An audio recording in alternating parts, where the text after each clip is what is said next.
भी दिखा लेते हैं, है ना, या भी लिख देता हूँ। दूसरा हो गया, तीसरा प्रॉपर्टी, दूसरा काम हो गया। तीसरा प्रॉपर्टी dxy लेना है जो कि मॉड एक्स स्क्वायर माइनस का वाई स्क्वायर है। इसको माइनस का वाई स्क्वायर माइनस का एक्स स्क्वायर लिख दे, कोई समस्या नहीं है आप लोगों को, उससे आप लोगों को कभी भी कोई समस्या नहीं होती है। बाहर कर देंगे तो हो जाएगा मॉड वाई स्क्वायर माइनस का एक्स स्क्वायर, तो आपको मिल जाएगा dy(x), ये हो गया। चौथी प्रॉपर्टी की बात करें अगर हम लोग, dxy जो है वो जैसा डिफाइंड हो मॉड में एक्स स्क्वायर माइनस का वाई स्क्वायर है, मैं इसी में जेड स्क्वायर घटा दूं, जेड स्क्वायर जोड़ दूं, है ना, इस तरीके से इसको फिर लिख दूं अलग अलग करके, less than or equal to mod X square minus का जेड स्क्वायर और plus mod Z square minus का वाई स्क्वायर। ऐसा लिखने से ये हो जाएगा इज इक्वल टू, है ना, dfz और प्लस का dzy जैसा डिफाइंड है उसके हिसाब से। इसका मतलब dxy is less than or equal to dfz मिल गया और प्लस का dzy मिल गया, आप लोगों को प्लस का dzy मिल गया। बात समझ में आ रही है? ये हो गया इस तरीके से। तो 10 d इज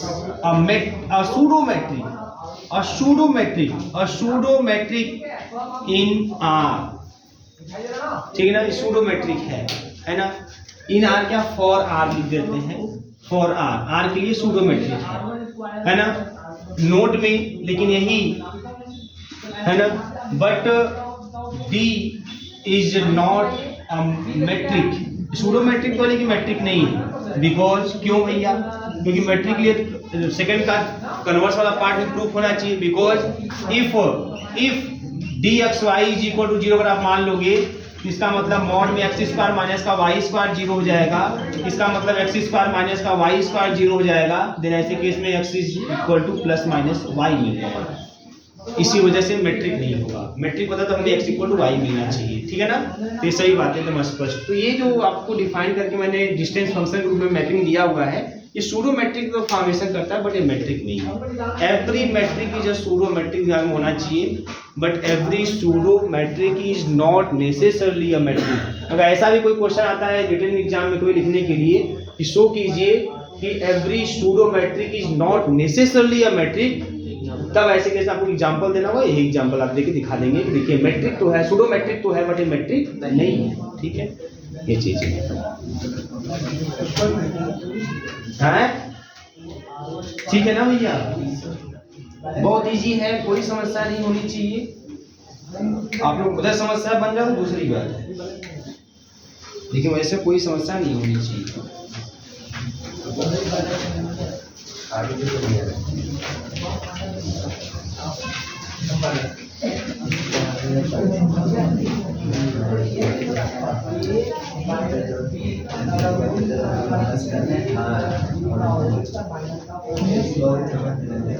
हो गया बेटा,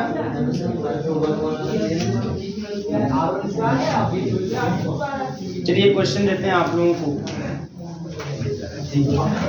और बताइए आप लोग, और चेक कीजिए कि मैट्रिक है कि नहीं है ना। देखिए question, show that the mapping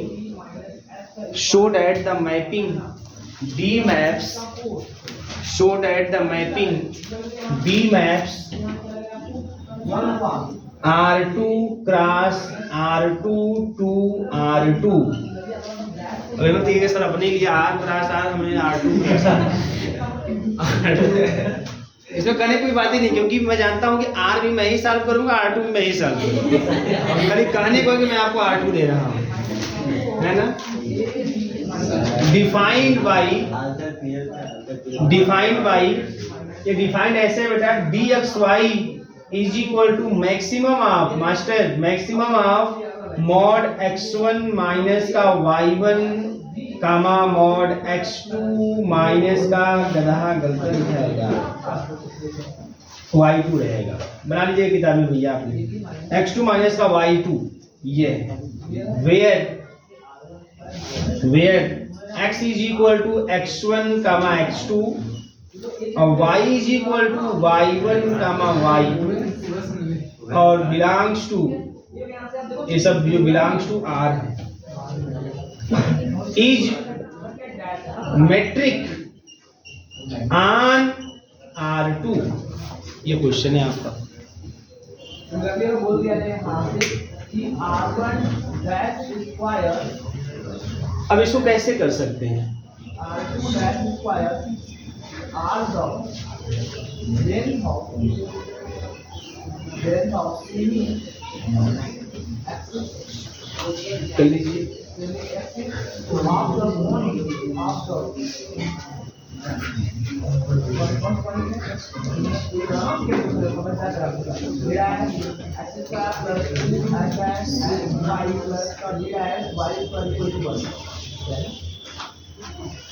अब क्या सोचिए भैया, ऐसे बहुत से क्वेश्चन आपको भी देंगे और किताबों में भी है ना। और बताइए सोचकर कि आप इसको कर पा रहे हैं कि नहीं कर पा रहे हैं। ठीक है, क्या जी बताओ। सोच रहे हैं सर आप। देखिए क्या करना है, देखिए बहुत सिंपल है। करना क्या है आपको, पहली प्रॉपर्टी के हिसाब से अगर चलेंगे तो आप सबको पता है कि x1 माइनस का मॉड में x1 माइनस का y1 जो भी होगा वो ग्रेटर देन इक्वल टू 0 होगा। तब लिखेंगे पहली प्रॉपर्टी का लिखना होगा तो कैसे लिखेंगे, बहुत सीधी सी बात। अब लिखेंगे यहाँ पे सिंस मॉड x1 माइनस का y1 is greater than equal to 0, clear है। और मॉड x2 माइनस का y2 भी ग्रेटर देन इक्वल टू 0 ही होगा। जब यह भी ग्रेटर देन इक्वल टू 0, यह भी ग्रेटर देन इक्वल टू 0, तो इन दोनों का मैक्सिमम वो भी ग्रेटर देन इक्वल टू 0 ही होगा। ये बात समझ में आई नहीं? बहुत सिंपल बात भाई, अगर यह ग्रेटर देन इक्वल टू 0 है और यह भी ग्रेटर देन इक्वल टू 0 है, इसका मैक्सिमम का निगेटिव हो जाएगा क्या?